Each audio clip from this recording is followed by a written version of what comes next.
Let me tell you something that might hurt. He's not confused. He's comfortable because he thinks you're not going anywhere.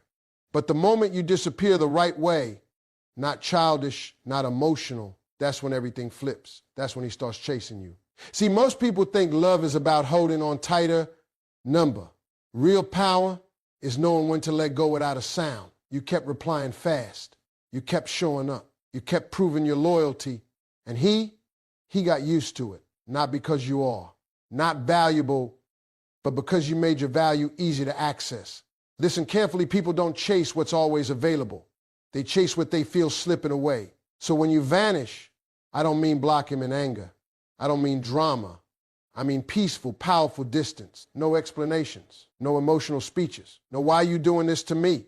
Just silence. Because silence does something arguments never can. It forces him to think. He'll check his phone, nothing. He'll wonder where you are, no answer. And for the first time, he'll feel what life is like without you in it. That's when it hits him. Not your words, not your tears, your absence. If you've ever felt ignored, this is your moment. Stop proving your worth to someone who already sees it. Choose yourself, even if it hurts right now. Because the one who loses you should feel it forever. And here's the truth nobody tells you. When you disappear with dignity, you don't lose him. You reveal him. If he comes back begging, chasing, ready to commit, now you know he was capable all along. He just didn't think you'd ever leave. And if he doesn't come back, then you didn't lose someone who loved you. You lost someone who was comfortable using you. Either way, you win. Because the moment you stop chasing, you stop settling. And that's the moment you become unforgettable. Your presence became too available, and slowly, without you even realizing it, the mystery that once made him curious about you started to fade. In the beginning, there was space. There was a sense of not fully knowing you, of wanting to understand you more, of wondering what you were doing, who you were talking to, and what made you tick. That curiosity is what pulls people in.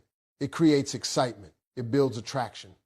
But over time, you gave more and more access, thinking that consistency would build love, thinking that showing up fully would make him value you more.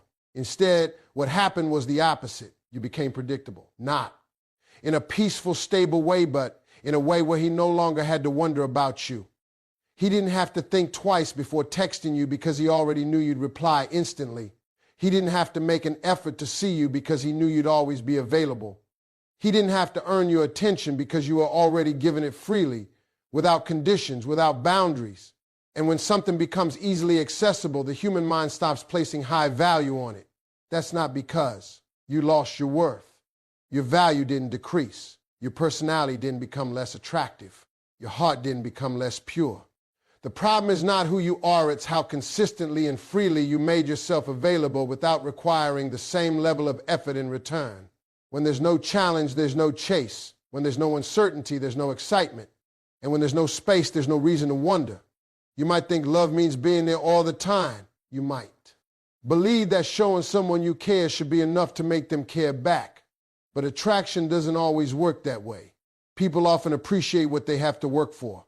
They respect what they might lose. And they become emotionally invested in what they don't fully control. By always being there, you remove the possibility of loss from his mind.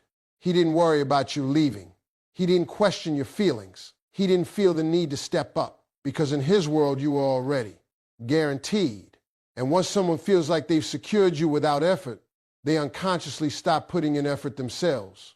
Not always out of bad intentions, but out of comfort.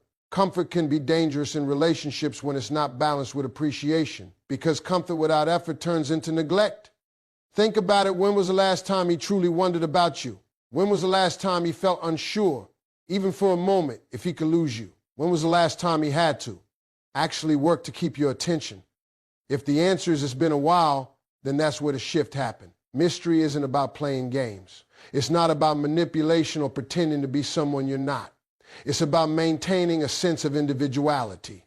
It's about having your own world, your own time, your own boundaries. It's about not handing over your entire presence so easily that the other person stops recognizing its value. When you lose mystery, you lose emotional tension. And emotional tension is what keeps attraction alive. It's that feeling of I want more, that subtle uncertainty that makes someone lean in instead of pulling away. But when everything is given up front, your time, your attention, your energy, there is nothing left to discover. And people don't chase what they've already figured out completely. This is where most people get it wrong. They think the solution is to give even more, to try harder, to love louder, hoping that effort will wake the other person up. But the truth is, overgiving often pushes people further into comfort, not into appreciation. What's needed is not more presence, but more balance. Because the moment you start pulling your energy back, not out of anger, but out of self-respect, something shifts. The space that once felt empty becomes noticeable. The silence that once didn't exist starts to echo. And suddenly the person who never had to think about you starts thinking about you. That's the power of not being too available. It's not about disappearing to punish someone. It's about rediscovering your own space. It's about reminding both yourself and the other person that your presence is something valuable, not something guaranteed. Because the truth is simple. When you are always there, you become expected. But when you are not always there, you become appreciated. And appreciation is where real attention begins. He stopped valuing you not because you suddenly became less important, but because you stayed even when he showed you again and again that he wasn't putting in the same effort. At first, the imbalance was small. Maybe he replied late once or canceled plans. You understood. You gave him the benefit of the doubt. You told yourself he was busy, stressed, distracted, and because you cared, you chose patience over confrontation. But then it happened again and again. Each time you adjusted, you lowered your expectations just a little more. You became more flexible, more understanding, more forgiving. You convinced yourself that love meant endurance, that if you just stayed consistent, he would eventually realize your worth and meet you at your level. What you didn't see in that moment was how your tolerance was being interpreted, not as strength, but as permission. When someone realizes that their effort doesn't have to match yours for you to stay, they subconsciously learn that they can give less and still keep you. It's not always a calculated decision. Often it's a quiet shift in behavior that comes from comfort. They begin to prioritize other things, respond when it suits them, show up only when it's convenient because there's no consequence for doing so. And slowly, without saying it out loud, the dynamic changes. You go from being valued to being expected, from being chosen to being assumed. That's where the real problem begins. Because when your presence becomes something he assumes will always be there, he stops recognizing what it actually costs you to give that presence. He doesn't see the emotional energy, the patience, the effort you're putting in. Not because he doesn't have the ability to see it, but because he hasn't been required to acknowledge it. You stayed through the silence. You stayed through the inconsistency. You stayed even when you felt like you were the only one trying. And while you thought your loyalty was building something deeper, it was actually creating a one-sided comfort where he didn't feel the need to grow, improve, or step up. This is the part that's hard to accept. Staying without boundaries doesn't prove your love. It teaches someone how little they can give and still keep you. Every time you ignored a red flag, every time you accepted less than what you deserved, every time you told yourself it's okay when it really wasn't, to were sending a message. Not with words, but with actions. The message was, I'm not going anywhere no matter how you treat me. And once that message is received, the urgency disappears. There's no pressure to change. No fear of losing you. No reason to do better. Because in his mind, you've already shown him that he doesn't have to. This doesn't mean he doesn't like you. It doesn't even mean he doesn't care at all. But it does mean that he hasn't been pushed to value you at the level you deserve because the situation never demanded it. Value grows where effort is required. Respect grows where boundaries are clear. And attraction deepens where there's a risk of loss. But if there's no risk, if you remain no matter what, then those things slowly fade. You might wonder, why didn't he just appreciate me for who I am? And that's a fair question. In an ideal world, people would automatically recognize and honor genuine love. But in reality, people often respond to what they experience, not just what they're given. If what he experiences is constant availability without consequence, then that becomes his normal. And people rarely question what feels normal to them. That's why the shift has to come from you, not by begging for attention, not by explaining your worth over and over again, but by changing what you allow. Because the moment you stop accepting less, everything changes. The moment you pull back your energy, not out of anger, but out of clarity, he feels the difference. The space that was once filled by your constant presence becomes noticeable. The silence you once avoided becomes real. And for the first time, he has to face a question he never had to consider before. What if she actually leaves? That question creates something powerful: awareness. And awareness is the beginning of value. Because now, instead of assuming you'll always be there, he has to think about what it would mean if you weren't. He has to confront the possibility of losing the very thing he took for granted. Some people rise in that moment. They step up, they change. They realize what they almost lost. Others don't. But either way, you gain something important: clarity.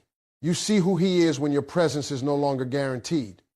You see whether he's capable of meeting you where you are, or if he was only comfortable receiving without giving. And that clarity is worth more than any temporary attention you were settling for. Because real value isn't proven by how long you can stay through neglect. It's proven by how strongly you can choose yourself when you realize you deserve better.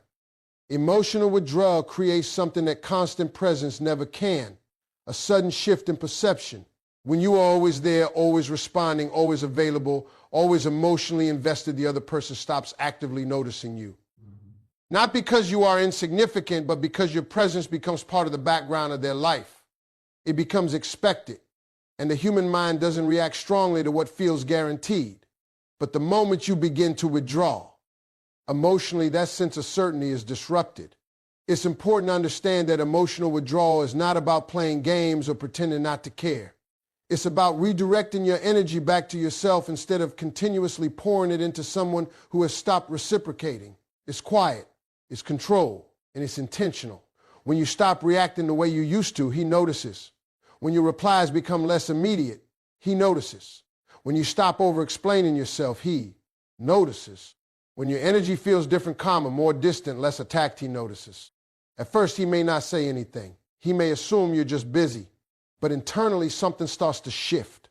The pattern he became comfortable with is no longer predictable. And that unpredictability creates curiosity. Curiosity is powerful. It's what makes someone check their phone more often. It's what makes them replay past conversations in their mind. It's what makes them wonder if something has changed, if they've done something wrong, or if you're slowly slipping away.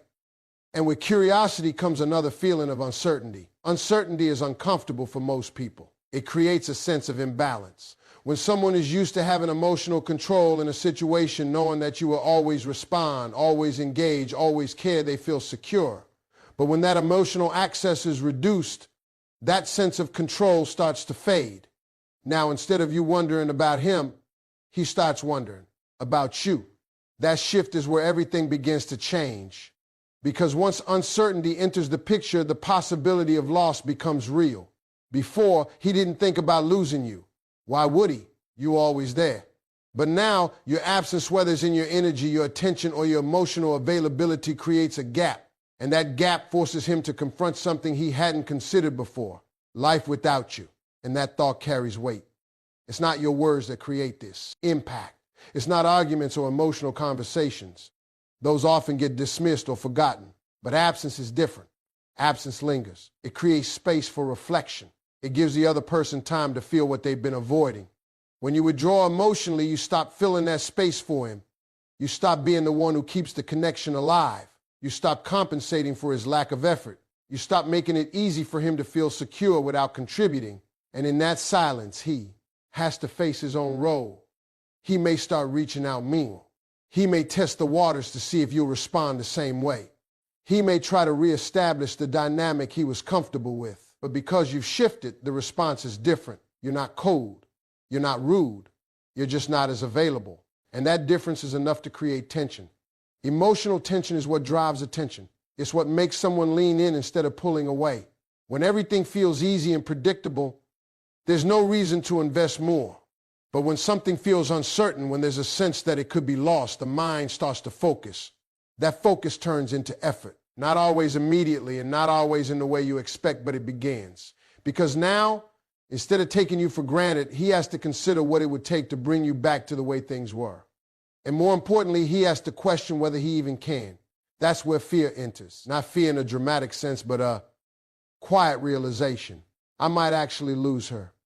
That realization is what creates urgency. It's what makes someone who was once distant start to reach out. It's what makes someone who was once passive start to act. It's what makes someone who was once comfortable start to care.